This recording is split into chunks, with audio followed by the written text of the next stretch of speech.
OnePlus continue d'essayer de nager dans les eaux délicates entre les performances au top du marché et un prix raisonnable. Bienvenue sur AliExpress pour le test du OnePlus 10 Pro. Et je ne vous cacherai d'ailleurs pas une certaine affection pour la marque puisque j'utilise en ce moment à titre personnel le OnePlus 8 Pro. Et comme d'habitude, commençons par le design et la première chose qui marque, c'est la zone aux caméras. Du verre dépoli et la signature Hasselblad pour accueillir trois capteurs, un principal 48 mégapixels signé Sony, le IMX 789, un grand angle dont on reparlera longuement tout à l'heure, un 50 mégapixels signé Samsung et un téléobjectif de 8 mégapixels. La finition est extrêmement propre, le téléphone ne brille pas par son innovation au niveau du revêtement qui est sensiblement irisé mais a surtout comme propriété intéressante de ne pas prendre les traces de doigts. L'appréhension est plutôt bonne grâce à un poids contenu de 200 grammes, des bordures arrondies, on pourra lui reprocher d'être par contre légèrement glissant. Le vrai reproche beaucoup moins pardonnable, c'est l'absence d'étanchéité, l'absence de certification IP68 que son prédécesseur avait pourtant. Le OnePlus 10 Pro n'est ni fin ni épais, la faute peut-être au capteur photo ou à la présence d'une bonne batterie de 5000 mAh intégrée. Le téléphone est bien sûr stéréo, chargement en USB-C, le petit port pour pouvoir mettre une carte SIM et gérer la 5G, je regrette par contre l'absence d'une prise jack. Entrons dans de la grosse réjouissance, l'écran est véritablement magnifique, diagonale de 6,7 pouces, incurvé sur les côtés, reprenant 90% de la face avant, occupant 90% de la face avant. C'est clair qu'il y a extrêmement peu de bordure sur ce téléphone et ça c'est fait pour me plaire. Il s'agit d'un écran Full HD+, qui affiche du 1440p, dont la fréquence d'actualisation peut monter à 120 Hz. Et regardez-moi cette image absolument magnifique, on a presque l'impression d'être à l'intérieur d'un aquarium.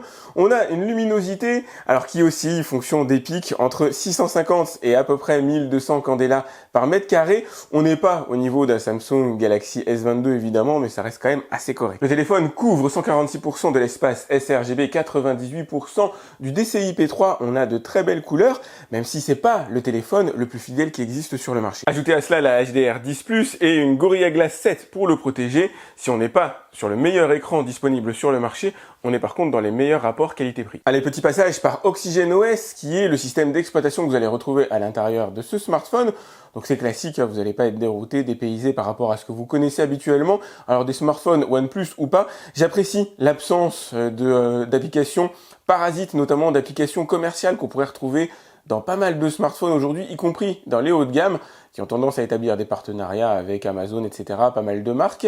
Donc on est sur la génération OxygenOS 12 avec Android 12 à l'intérieur et l'assurance d'avoir les futures mises à jour d'Android sur le téléphone. C'est vraiment sobre et épuré comme interface. Là, on va se faire des petits tests de déverrouillage par empreinte digitale. Allez, on se fait la base ensemble. Je vais poser mon pouce dessus. Bon, j'ai aucun doute sur le déverrouillage du téléphone, hein, mais on va quand même faire les tests en live ensemble. Je vais poser vraiment le bout de mon pouce dessus, c'est instantané et en même temps, vu la bestiole qu'on a à l'intérieur, je vais mettre sur le côté, ça m'étonne pas. Petit test de reconnaissance faciale face avec ma caméra juste devant. Allez, voyons voir la réactivité de la chose. Hop, je me mets quand même face à la... Waouh, c'est vraiment instantané. Ah oui, c'est au moins qu'on puisse dire. Je crois que j'ai rarement vu aussi rapide. Je vais fermer les yeux. Ça va, j'ai été refusé, là je les ouvre. Ok, il va falloir mettre le code. Non, ça y est, il a déverrouillé. Petite nouveauté présente sur les autres générations aussi de smartphones OnePlus, qui est pas forcément faite pour me plaire, l'accès à Shelf, qui est une espèce de synthèse, alors d'activité physique ou de vos préoccupations. Ce qui me plaît pas, c'est juste la manière de l'activer. Il faut faire glisser son doigt à ce niveau-là. Et le problème, c'est que c'est pas très loin de cette zone-là qui permet d'avoir accès aux notifications. Donc personnellement, j'ai tendance à me tromper très fréquemment. Faisons un saut maintenant par les performances du téléphone.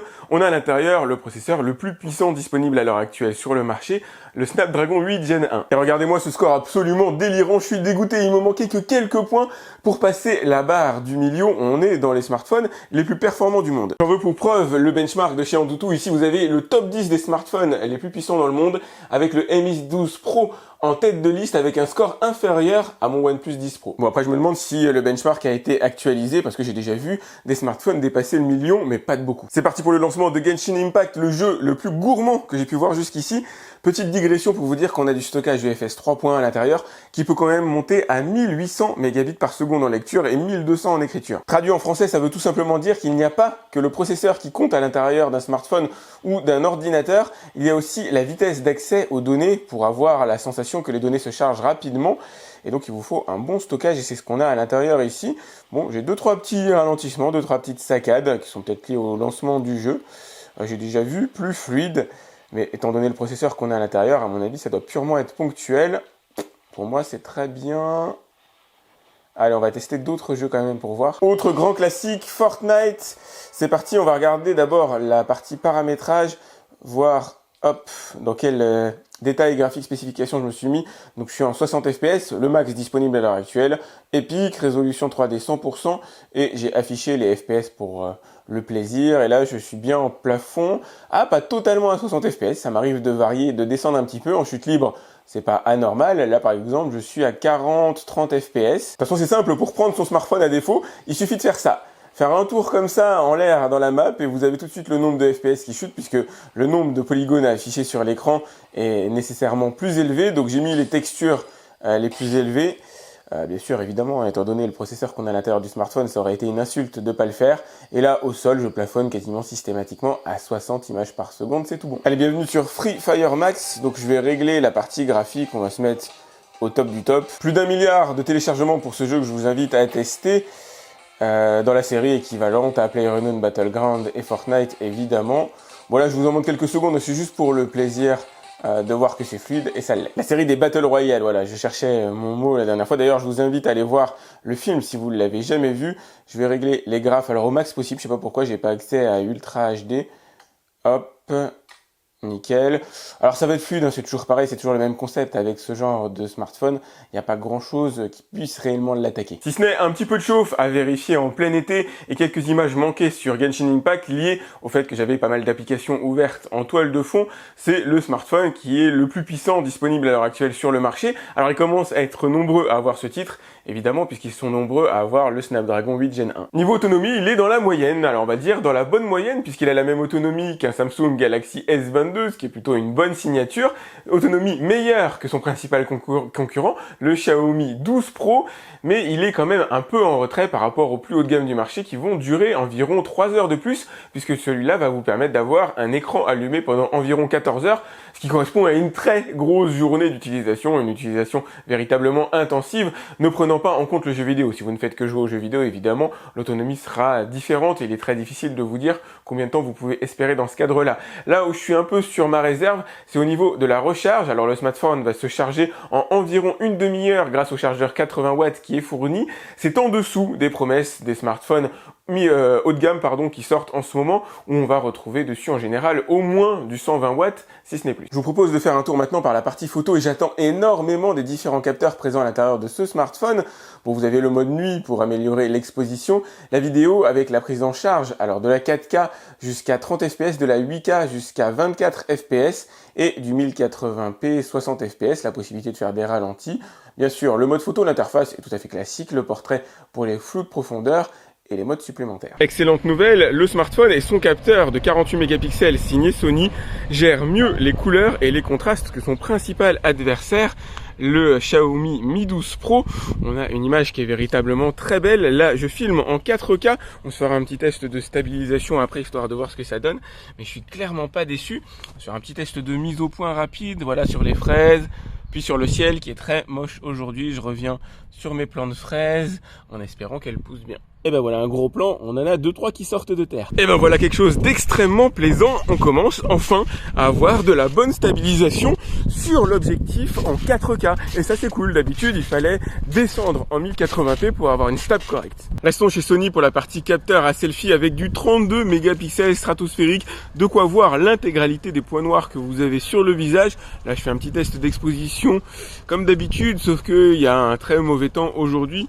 Donc ce ne sera pas particulièrement révélateur, mais enfin bon, vous pouvez toujours vous concentrer sur le son mélodieux de ma voix qui est capté par le téléphone. Voix passablement enrhumée comme vous pouvez l'entendre, quoique je me pose la question si c'est pas les pollens qui traînent en ce moment. Il y en a d'ailleurs qui sont en train de se coller sur la vitre du téléphone. Petit regret, pas de 4K pour la partie selfie. Côté cool par contre, on a un grand angle de 50 mégapixels. Là, je filme avec le capteur principal de 48. Et me voilà en mode ultra large et comme vous pouvez le voir, on n'a pas perdu en définition. Effectivement, on garde une image qui est franchement très belle. Petit regret par contre, le mode Fish Eye qui ouvre à 150 degrés n'est disponible qu'en photo, il n'est pas disponible en vidéo. Là, vous pouvez apprécier l'ouverture max vidéo à 120 degrés. J'apprécie la présence du mode Dual View, alors qu'il n'est utilisable malheureusement qu'en mode vertical, mais qui a comme intérêt, notamment quand on est youtubeur, de limiter le temps pour faire les montages. J'attends beaucoup du capteur photo signé Sony, ouvert à 1.8 en mode nocturne.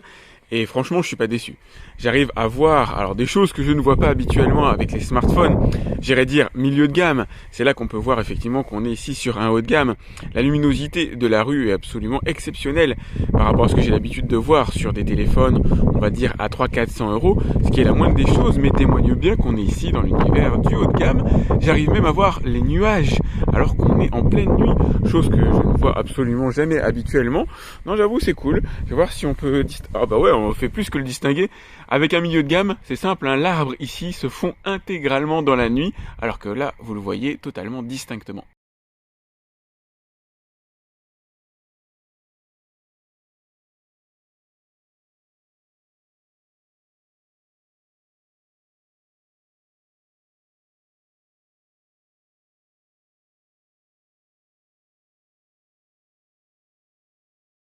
La conclusion est à peu près la même que sur l'écran, sans être au top de ce qui se fait à l'heure actuelle, la partie photo est quand même excellente. Que ce soit le capteur principal en photo et en vidéo, d'ailleurs je vous ai dit une bêtise, le capteur principal en 4K peut monter à 120 fps et pas en 30 fps. Je filme en 30 fps avec ma caméra ici et du coup je l'ai réglé en 30 fps à ce niveau-là. On a de très belles images en intérieur, en extérieur, y compris de nuit. Il est quand même capable de capter pas mal de luminosité. Le grand angle est un véritable plus. On a un vrai grand angle à l'intérieur de ce téléphone-là, là où la plupart se contentent de grands angles à qualité, on va dire, dégradée, limitée. J'aurais bien aimé avoir le 150 degrés en vidéo et pas uniquement en photo. Je râle pour pas grand-chose, la stabilisation est géniale. Le détourage est très bon, il n'est pas en mesure de détourer à la perfection 100% de mes cheveux, mais c'est globalement bien débrouillé. Allez, faisons maintenant un petit test de téléchargement pour voir à quelle vitesse il est en mesure d'aller télécharger par exemple Call of Duty.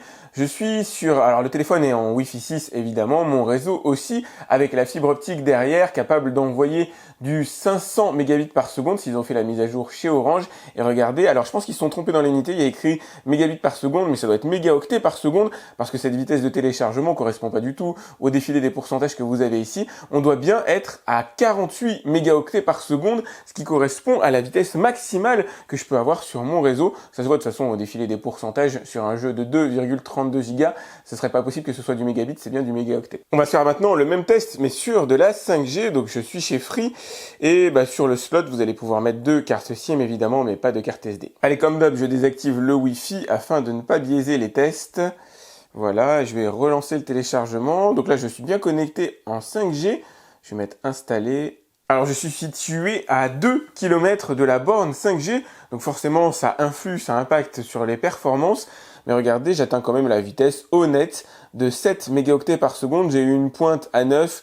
Je suis redescendu à 3. Bon, visiblement, c'est assez variable. Je suis remonté à 9. Alors, je n'aurai jamais la vitesse de la fibre, mais j'ai du téléchargement correct. Du point de vue streaming, rien ne va résister au téléphone, évidemment.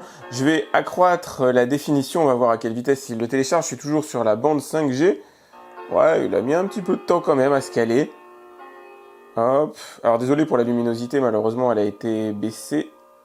Faudrait que je la remette, mais bon, le téléphone est quand même sympa. En matière d'écran, il n'y a rien à dire. Si ça va, les préchargements se font correctement. Et en plein écran, c'est mieux. Allez, je vais vous faire écouter un petit peu le son du téléphone.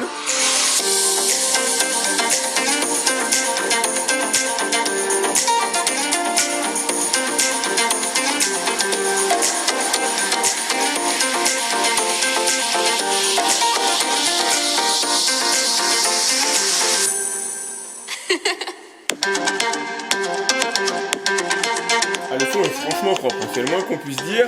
Par contre, j'ai noté une légère prédominance forcément de l'enceinte droite par rapport à la version gauche. La conclusion va être très simple, je vous présente mon nouveau smartphone personnel, alors qui va remplacer mon Xiaomi Mi 10, dont la trappe est morte. À force de faire des tests, j'ai fini par l'éclater. Remplacé temporairement par le OnePlus 8 que j'aime beaucoup aussi, mais bon, tant qu'à faire, je voulais un smartphone plus récent. C'est le smartphone que j'utilise pour faire pas mal de plans à l'intérieur de mes vidéos, donc il est quand même assez important. Design sobre, très correct, plutôt sympa, exactement comme Oxygen OS. On s'y habitue progressivement, c'est quelque chose d'assez facile à manipuler. Très bel écran, ça c'est important pour moi. Beaucoup de puissance à l'intérieur et j'ai été convaincu par les capteurs photo. C'est ce qui fait qu'au final, je vais le choisir. En plus de l'autonomie qui est digne d'un Samsung Galaxy S22 et meilleure que la promesse promesses qu'on peut trouver chez Xiaomi à tarification équivalente ou quasiment équivalente. D'ailleurs, je vous invite à aller découvrir le prix du OnePlus 10 Pro directement via le lien que je vous ai mis à l'intérieur de la description. Pensez à liker cette vidéo, c'est important pour moi, à vous abonner à ma chaîne si c'est pas déjà fait. Si vous avez des questions, vous pouvez me les laisser comme d'habitude dans les commentaires de la vidéo. J'essaie de répondre à tous mes abonnés. C'est pas forcément simple de le faire systématiquement, mais je fais du mieux que je peux. Et moi, je vous dis à très vite pour un nouveau test, une nouvelle vidéo sur AliExpress. Salut!